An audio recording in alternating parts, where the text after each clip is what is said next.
बिस्मिल्लाहिर्रहमानिर्रहीम। अस्सलाम वालेकुम स्टूडेंट्स, कैसे हैं आप सब। मैं उम्मीद करती हूँ कि आप सब अपने घर में बिल्कुल खैरियत से होंगे।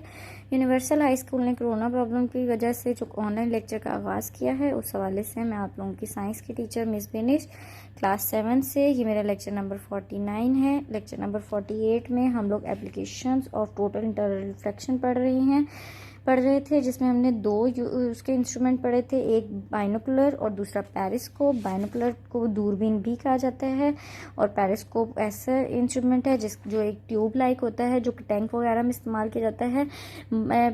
बाइनोकुलर जो है वो दूर की चीज़ को करीब देखने के लिए इस्तेमाल किया जाता है और पेरिस्कोप जो है वो ऊंची हाइट पे जो चीज़ें मौजूद होती हैं उनको देखने के लिए इस्तेमाल किया जाता है। दोनों के अंदर प्रिज्म यूज़ होते हैं। प्रिज्म के बारे में भी मैंने आपको डिटेल में बताया था।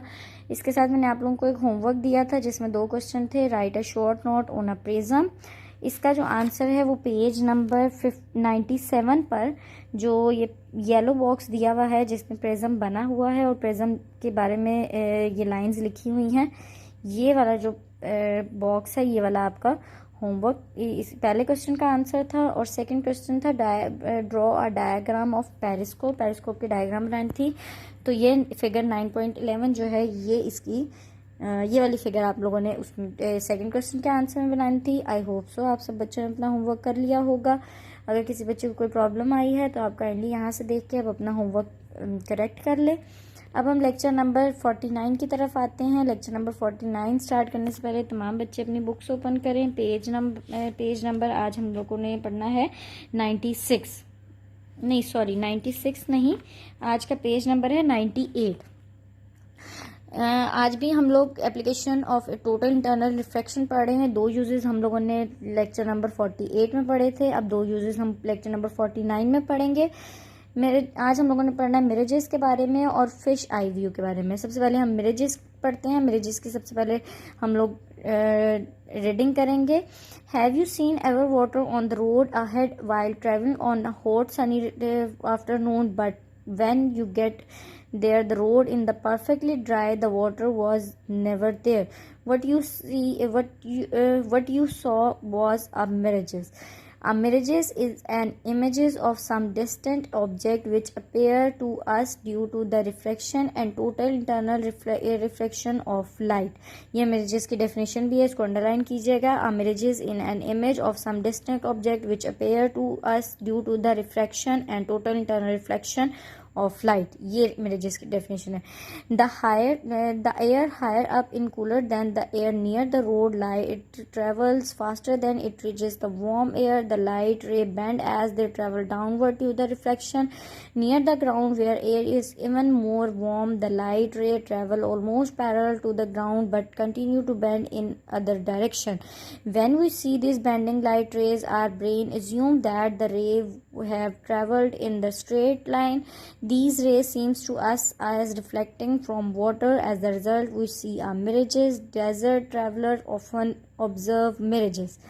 जी, मिरेजेस क्या होता है? उनका समटाइम ऐसा होता है कि जब हम दोपहर के बाद दोपहर में जब बाहर निकलते हैं तो हमें बहुत ज़्यादा गर्म मौसम में भी कहीं पे पानी खड़ा हुआ नज़र आता है। लेकिन उसके बाद कभी ऐसा भी होता है कि रोड बिल्कुल परफेक्टली जो होती है वो खुश्क होती है, बिल्कुल ड्राई होती है। The water was never there, किसी भी तरह का पानी वहाँ पे मौजूद नहीं होता। तो हम लोग मिरेजेस कैसे देखते हैं? मिरेजेस आखिर होता क्या है? मिरेजेस एक ऐसा इमेज होता है, एक ऐसी तस्वीर होती है जो कि दूर के ऑब्जेक्ट की हमें अपने करीब नज़र आती है। वो करीब क्यों नजर आती है? क्योंकि उस वक्त रिफ्लेक्शन और टोटल इंटर रिफ्लेक्शन जो होती है वो दोनों लाइट की जो प्रॉपर्टीज़ हैं वो एट अ टाइम काम कर रही होती हैं। यही वजह है कि दूर की चीज़ें जो होती हैं वो हमें करीब नज़र आती हैं। इस तरह की जो इमेज हमें नज़र आती हैं that is called the mirages. आगे उनका the air higher up in cooler than the air near the road. उनका ये हम जानते हैं, हम लोग पीछे भी पढ़ के आए हैं, पीछे भी चैप्टर्स में पढ़ के आए हैं कि जो नीचे की हवा होती है, लास्ट चैप्टर नंबर 8 में भी हमने पढ़ा था कि जो ज़मीन के बिल्कुल करीब हवा होती है वो ज़्यादा गर्म होती है एज़ कम्पेयर टू ऊपर की, कि जिस तरह हम आसमान की तरफ बढ़ते जाते हैं, हाइट बढ़ती जाती है, हवा ठंडी होती जाती है, जैसे जैसे हम ज़मीन के करीब होते हैं हवा ज़्यादा गर्म होती है। Light travel faster in reaches the warm air, ये बात उन्होंने यहाँ पे कही है कि पानी जो लाइट जो है वो गर्म हवा में ज़्यादा तेज़ी के साथ ट्रेवल करती है। The light rays bend as the traveller downward due to the reflection, जैसे जैसे हम नीचे की तरफ जाते हैं, रोड के करीब होते जाते हैं, जो लाइट है वो बहुत ज़्यादा जल्दी मूव भी करती है और बेंड भी होती जाती है, यानी कि मुड़ती जाती है। Near the groundwater, air is even more warm. The light ray travel almost parallel to the ground but continue to bend in other direction. Total internal reflection. उन्होंने कहा जैसे जैसे हम ग्राउंड यानी कि रोड के साइड्स की तरफ जाते हैं, यानी कि ग्राउंड एरिया में जाते हैं जहाँ पे ग्रास होती है, उस वाले एरिया की तरफ जाते हैं, तो हवा जो है वो बहुत ज़्यादा गर्म होना शुरू हो जाती है, क्योंकि वहाँ पे ग्रास होती है और घास जो है वो मुसलसल फोटोसिंथेसिस का अमल करती रहती है। यही वजह है कि वहाँ पे हवा जो होती है वो बहुत ज़्यादा गर्म होती है। तो उन्होंने कहा कि जो हम जैसे जैसे ग्राउंड एरिया की तरफ जाते हैं तो हमें ऐसा लगता है कि जो लाइट की रे है, जो शुआ है रोशनी की, वो बहुत ज़्यादा तेज़ी के साथ ट्रैवल कर रही है, यानी कि सफ़र कर रही है। और इसके साथ साथ हम ये भी देखते हैं कि लाइट जो है वो बिल्कुल ग्राउंड के साथ साथ पैरेलल जो होती है, बिल्कुल साथ साथ उसके मूव करती रहती है। और क्योंकि वहाँ पे टोटल इंटर रिफ्लेक्शन भी हो रही होती है, इसीलिए वो उसके साथ साथ थोड़ी थोड़ी अंदर की तरफ बेंड भी हो रही होती है, यानी कि मुड़ रही होती है ग्राउंड की तरफ। उसके बाद when we see this bending light ray our brain assume मतलब ये तसव्वुर कर लेना that the ray have travelled in a straight line. इसके बाद जब हम ये देखते हैं कि ये लाइट बहुत ज़्यादा तेज़ी के साथ बढ़ी है, तो हमारा ब्रेन खुद ब खुद ये अज्यूम कर लेता है, यानी कि ये तसव्वुर कर लेता है कि क्योंकि हवा वहाँ पे गर्म है इसलिए लाइट जो है वो बिल्कुल सीधी जा रही है। हम लोगों को उसकी जो बेंडिंग है वो इतनी ज़्यादा नज़र नहीं आ रही होती। हमारा जो दिमाग है वो यही समझता है, यही तसव्वुर करता है कि लाइट जो है वो बिल्कुल स्ट्रेट लाइन में सफ़र कर रही है। These ray seems to us as reflecting from water. उसके बाद हमें ये नज़र आता है कि वो जो रिफ्लेक्शन है वो लाइट के साथ हो रही है। एज द रिजल्ट वी सी आ मिरेजेस। उसके बाद हमें वो जो पानी के साथ उसकी रिफ्लेक्शन हो रही होती है और टोटल इंटर रिफ्लेक्शन उसके घास के साथ हो रही होती है, ग्राउंड के साथ हो रही है, वो दोनों मिलकर हमारे लिए एक मिरेजेस बना देते हैं, यानी कि एक ऐसा इमेज बना देते हैं जो कि हमसे दूर होता है लेकिन हमें करीब नज़र आ रहा होता है।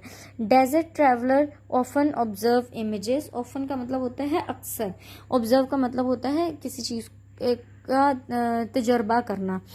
तो उन्होंने कहा डेजर्ट मतलब सहरा में जो लोग ज़्यादातर सफ़र करते हैं वो इस तरह के मिरेजेस को बहुत ज़्यादा अक्सर औकात उसको ऑब्जर्व करते रहते हैं। ये था जी मिरेजेस। इसके बाद हमारा नेक्स्ट टॉपिक है फिश आई व्यू। सबसे पहले इसकी रीडिंग कर लेते हैं। We have studied that when light travel from one medium into the another its speed changes which causes the light to reflect at the boundary. As light travel from water to air, it will bend away from the perpendicular to the surface.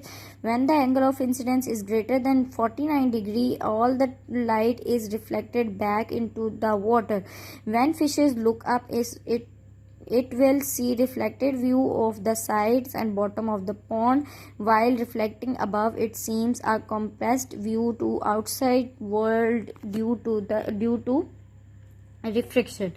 Ji fish eye view क्या है? उन्होंने कहा ये हम लोग जानते हैं कि जब लाइट जो है एक मीडियम से दूसरे मीडियम में ट्रेवल करती है तो वो अपनी स्पीड को चेंज कर लेती है, स्पीड और डायरेक्शन दोनों को चेंज करती है। यही वजह है कि जो लाइट है वो अपनी बाउंड्री के साथ साथ मतलब जो एक सतह बना दी जाती है कि इससे ऊपर लाइट नहीं जा सकती, उस बाउंड्री के साथ साथ रिफ्लेक्ट होती जाती है। As the result travel from the water to air, it will bend away from the perpendicular to the surface. उसके बाद क्या होता है कि जो हमारी लाइट की रे है वो अपने बाउंड्री के साथ परपेंडिकुलर मतलब अमूद बिल्कुल सीधा एक अमूद खड़ा बना लेती है, सरफेस के बिल्कुल साथ फ्लैट हो जाती है।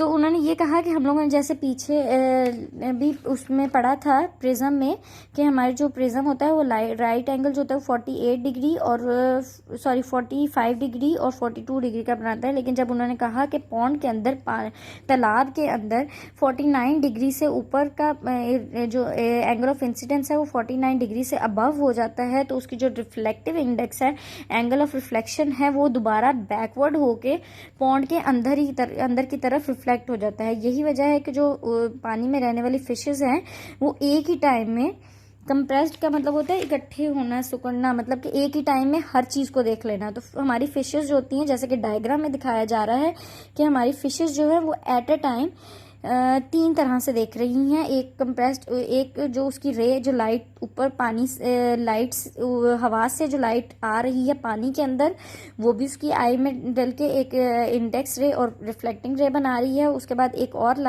और रे है जो कि ये सेकेंड रे है, ये वाली सेकेंड रे है। सेकेंड रे जो है वो जो है बिल्कुल आपकी उसकी बाउंड्री के साथ, पॉन्ड की तालाब की बाउंड्री के साथ फ्लैट होके अंदर की साइड पे बेंड हो रही है फिश की आईज में। और उसके बाद तीसरी जो रे है वो फिश के आई में से निकल के, क्योंकि उसका एंगल 49 डिग्री से अबव हो रहा है, तो वो दोबारा से बेंड होके पानी के अंदर ही की तरफ मुड़ रही है। यही वजह है कि फिश जो है वो बाहर का माहौल देखने के साथ साथ पानी के अंदर पॉन्ड के नीचे बॉटम में यानी कि गहराई में भी देख सकती है। जी, लेक्चर नंबर 49 हमारा यहीं तक था। आई होप सो आप लोगों को लेक्चर नंबर 49 समझ आ गया होगा। इसमें हमने 2 चीज़ों के बारे में पढ़ा है, मिरेजेस और fish eye view. Fish eye view mirages वो इमेजेस हैं जो कि दूर होने के बावजूद हमें करीब नजर आते हैं ड्यू टू द रिफ्लेक्शन और टोटल इंटर रिफ्लेक्शन। और फिश आई व्यू है, फिश आई व्यू में हम लोगों ने 3 चीज़ें पढ़ी हैं कि फिश आई व्यू, एक ही फिश जो है हमारी वो तालाब में एक ही टाइम पर 3 तरह से देख सकती है, यानी कि पानी के बाहर भी देख सकती है, पानी के सरफेस पे भी देख सकती है यानी कि ऊपर की सतह पे भी, और उसी टाइम में पॉन्ड के अंदर गहराई में भी देख सकती है। इसके साथ मैं आप लोगों को एक होमवर्क सेंड कर रही हूँ। होमवर्क आप लोगों का है लॉन्ग क्वेश्चन लॉन्ग क्वेश्चन एक है डिफाइन मिरेजेस। मिरेजेस की सिर्फ डेफिनेशन ही होगी। और नंबर 2 है draw a diagram of total internal reflection in fish eye view. आपने फिश आई व्यू की डायग्राम जो है उसको ड्रॉ करना है। इंशाल्लाह लेक्चर नंबर 50 में हम chapter number 9 dispersion of light का टॉपिक 9.8 डिस्पर्जन ऑफ लाइट पढ़ेंगे। अल्लाह पाक आपको और आपके घर वालों को अपने हिफ्ज़-ओ-अमान में रखे। अल्लाह हाफिज़।